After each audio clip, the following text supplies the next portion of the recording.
¿Cómo fueron los últimos días de Diego Armando Maradona? Te lo contamos en Kaiser.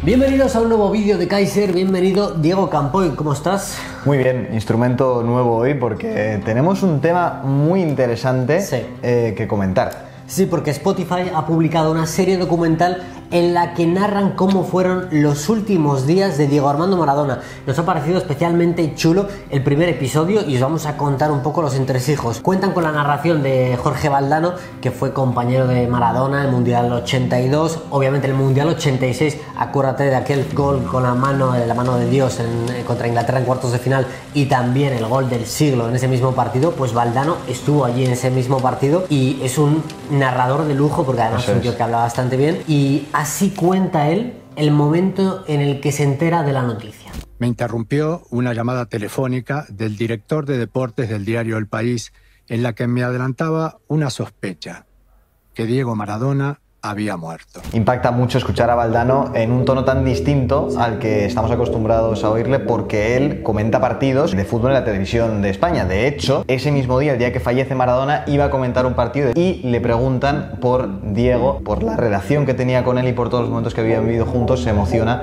y se rompe. Muchos de los recuerdos que cuando los rememoraba me producían una sonrisa. Aquella noticia fue un shock tremendo, bestial, para todo el planeta, y nosotros también la contamos, no también como Valdano, pero hace ya un tiempo, y le vamos a dejar a la gente el cortecito, estamos cambiados, y que vean cómo la contamos, porque ahí es precisamente donde sigue la historia. Bienvenido Diego Campoy a uno de los días más tristes prácticamente de la historia del fútbol, porque Diego Armando Maradona ha fallecido a los 60 años de edad. Sí señor, uno de esos vídeos, Julien, que no nos hubiera gustado hacer nunca, pero que hay que hacer para contarle a la gente, como dices, que Diego Armando Maradona ha fallecido. Lo contaba el diario Clarín, ha fallecido en su casa de Tigres, donde se había instalado después de la operación que se ha realizado en la cabeza a causa de un paro cardiorrespiratorio. Cumplió 60 años el pasado 30 de octubre, y si te parece vamos a repasar un poquito lo que ha significado Diego Armando Maradona para el fútbol, y vamos a concluir con unos mensajes de despedida de sus clubes y de su selección. Hace ya más de un año de esa noticia que a nosotros también nos dejó en shock, al mundo del fútbol, imagínate. Y hay que hablar de un personaje que es clave en esta noticia. Es Colin Campbell, el cirujano de Maradona. Sí, él estaba en su casa, no en casa de Maradona, sino en su propia casa, aquel 25 de noviembre, y recibe una llamada de que algo pasaba con Maradona. Él vivía a 3 casas, a 100 metros. En el podcast cuenta cómo le dice a su mujer: me tengo que ir, se llevaban muy pocas cosas, y entonces va a la casa de Maradona porque, como te digo, le habían llamado diciendo que algo pasaba con él. Exacto, llega allí a casa de Maradona, y antes de entrar, junto a la puerta de entrada de la parcela, se encuentra el psicólogo de Maradona, que dice: oye, no me responde Maradona, no sé que si le ha pasado algo. Se adentran en la parcela, entran por la cocina en la casa, y lo que se encuentran al abrir la puerta lo cuenta así en el podcast del propio Colin Campbell. Cuando ingreso a la casa, automáticamente me lleva el psicólogo a la habitación que estaba al lado de la cocina, y esa habitación es lo que realmente es el playroom en la casa. Estaba el custodia haciéndole respiración boca a boca, y estaba la enfermera haciéndole masaje cardíaco. Y en los pies de la cama estaba Kosachov, la psiquiatra de Diego. Me acerco, les pregunto, le digo: ¿hace cuánto que lo encontraron?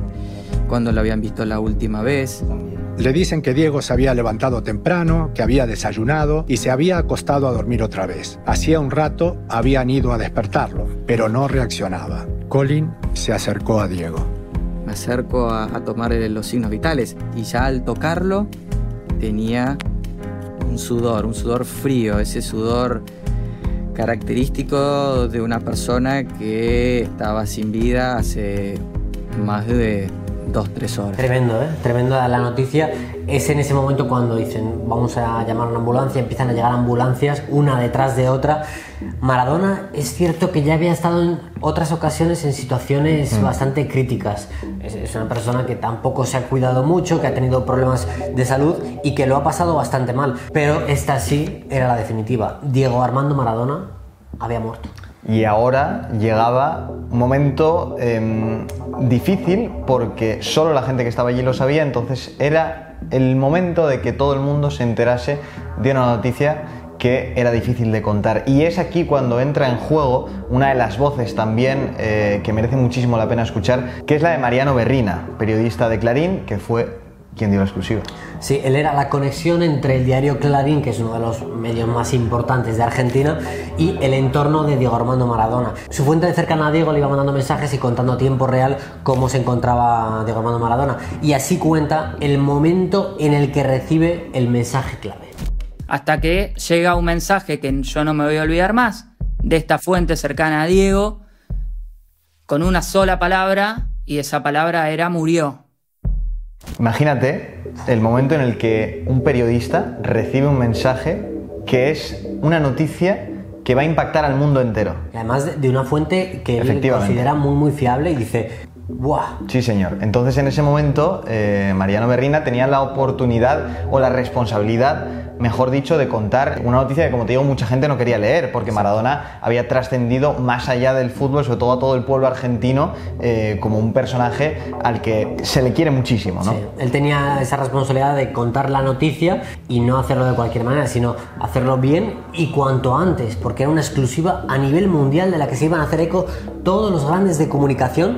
Y en estos tiempos que corren hay que ser muy rápido, porque igual espera 10-15 minutos y esa noticia va a acabar llegando a otro medio de comunicación y lo van a publicar ellos. Así que habla con su jefe y le dice, oye, tengo esta noticia, tengo esta fuente, es una fuente muy fiable, y le llama al jefe de sección y le dice, mira, yo confío en ti, confío en tu fuente, si la noticia es falsa, al que van a echar es a mí. Sí, es una barbaridad, o sea, es el hecho de decir, me fío de ti para contar algo que imagínate que lo publicas y no es cierto. Claro, o sea, se cae la reputación del periódico entero. Exactamente, la noticia hay que decir que ya estaba escrita. ¿Por qué? Porque algo que suelen utilizar los medios de comunicación, nosotros mismos lo hemos hecho alguna vez cuando algún jugador, algún personaje del fútbol se encontraba mal, esa noticia ya estaba escrita. Efectivamente. Es lo que se llama la necrológica, que es una noticia que se guarda para el momento en el que fallezca esa persona, pues se repasa su vida o sus últimos días más o menos, se actualizan 2-3 cositas con la fecha y la hora de fallecimiento y se publica, es decir que todo listo cuanto antes para ser los primeros en publicar la noticia. Pero claro, esta noticia no le convenció. La tienes escrita ya y tienes una prisa tremenda por publicarla y llega Mariano, la lee y dice, no me convence, la voy a rehacer entera, rehace la noticia y una vez la tiene lista se publica y el diario Clarín da la noticia, murió Diego Armando Maradona.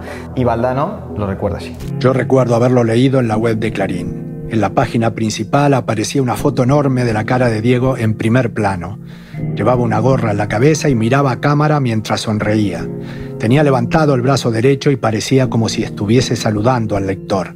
En la parte de abajo, el titular decía, murió Diego Armando Maradona.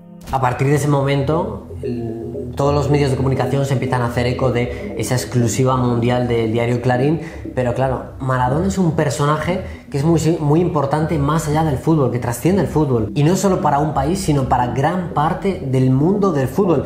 Publicar que Diego Armando Maradona ha muerto no es nada sencillo. Es entonces cuando Mariano empieza a recibir ataques en redes sociales de gente que no le quiere creer o que directamente no considera que él deba haber publicado eso de esa manera, no lo sé. Le empiezan a mandar muchísimos ataques porque Maradona es una persona súper importante en el mundo del fútbol para muchísimas personas, y él, para protegerse, decide retirar su firma de la noticia, es decir, quita su nombre de la que ha sido la noticia más importante en muchísimo tiempo.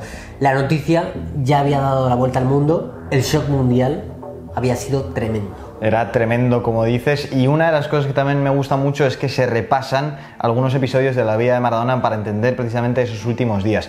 Una voz que me ha encantado es la de Daniel Delgado, que mucha gente dirá, ¿quién es Daniel Delgado? Pues era más conocido como Pólvora, y mucha gente dirá, ¿quién es Pólvora? Pues Pólvora fue compañero de Maradona en los Cebollitas, que fue el primer equipo que vio brillar a Diego Armando Maradona, que era aquella generación de infantiles de Argentinos Juniors que hizo historia, ganando prácticamente todos los torneos que jugaban. Mola mucho escucharle a Pólvora porque es lo que te digo, él vivió los primeros pasos de Maradona en el fútbol. De hecho, cuenta una anécdota para que te hagas una idea, que iban ganando un partido 4-0 y en la segunda parte salen y tanto Maradona como un compañero suyo llegaban a la frontal con mucha facilidad fallaban. Y al llegar a apuntar, no es que fallaban, es que tiraban a un árbol. Entonces el entrenador se volvía loco y es que habían apostado los dos a ver quién era capaz de tirar antes un nido que había en el árbol. O sea, para que te hagas una idea de lo que se divertía también Maradona jugando, ¿no? Ya les daba igual. Y es curioso porque normalmente hay generaciones en el mundo del fútbol que son grandes, reconocidas como generaciones top. Pero esto, o sea, esta generación, la de los cebollitas, es una generación de categorías inferiores. Eso es. Y es una de las más reconocidas de la historia del fútbol. Una generación que no es ni la máquina de River, ni el Milan de Sacchi, ni el Barça de Guardiola. Es las categorías inferiores de Argentinos Juniors. Sí. Es que es tremendo. Imaginaos la dimensión que fue alcanzando aquella generación. Dice Pólvora que le faltó a Maradona ese último asado y de hecho precisamente Pólvora es quien, se me está haciendo raro decirlo tanto, es quien cuenta lo difícil que era la vida de Maradona más allá de los terrenos de juego y es así como lo dice. A Diego siempre lo veo por lo que hacía dentro de la cancha, por lo que hacía afuera era su vida. Como digo, siempre no hubiera querido hacer 3 minutos Diego, porque creo que a los 3 minutos me pego un tiro. Bueno, esto es una parte que no se conoce tanto de la vida de Maradona, pero que también tratan en este podcast. Efectivamente, de hecho se cuenta una anécdota de cuando él estaba en Nápoles, que se compraba el periódico, no Maradona, sino Pólvora, y leía: Maradona fue al baño a las 3:52 de la mañana porque encendió la luz solo 2 segundos. Tú imagínate el calvario de cada movimiento. Sí, o sea, que salir a cenar era un suplicio, que salir de casa era un suplicio, y eso también lo cuentan voces que eran muy cercanas a Maradona, que era lo que no se veía de él. Es tremenda la historia, el podcast está muy bien hecho, solo os hemos contado parte del primer episodio sin destriparoslo mucho para que lo escuchéis porque merece la pena. Es una obra de arte a nivel periodístico y a nivel de conocer la historia que ha rodeado a Maradona, no solo en sus últimos días, sino a lo largo de su trayectoria, la dimensión que adquirió este personaje ya en el final de su vida. Hay una frase que yo creo que es la razón por la que la gente tiene que ir a escuchar el segundo, el tercero, el cuarto, y el quinto y el sexto episodio, que la dice Pólvora, que era: tenía mucho por dar y lo dejaron morir, que es en torno, o sea, a lo que gira todo, ¿no? Sí. ¿Qué pasó en esos últimos días? ¿Cómo fueron los últimos días de Maradona? O sea, es que hay mucho ahí que no conocíamos que vamos descubriendo gracias a este podcast producido por Spotify y que vamos a dejar en la cajita de descripción el link. Sí. A mí me ha gustado mucho. A mí me ha encantado y yo recuerdo dónde estaba exactamente, el momento en que me llegó un mensaje tuyo de ha muerto Diego Armando Maradona, pero quiero saber no dónde estabas tú, sino dónde estaba la gente, así que nos dejen en comentarios qué estaban haciendo en el momento en el que se enteraron de la muerte de Diego Armando Maradona. Ya sabéis, tenéis abajo el link al podcast Los últimos días de Maradona, producido por Spotify, y echadle un vistazo, echadle una escucha porque os va a encantar. Nos vemos muy pronto. Chao. Chao.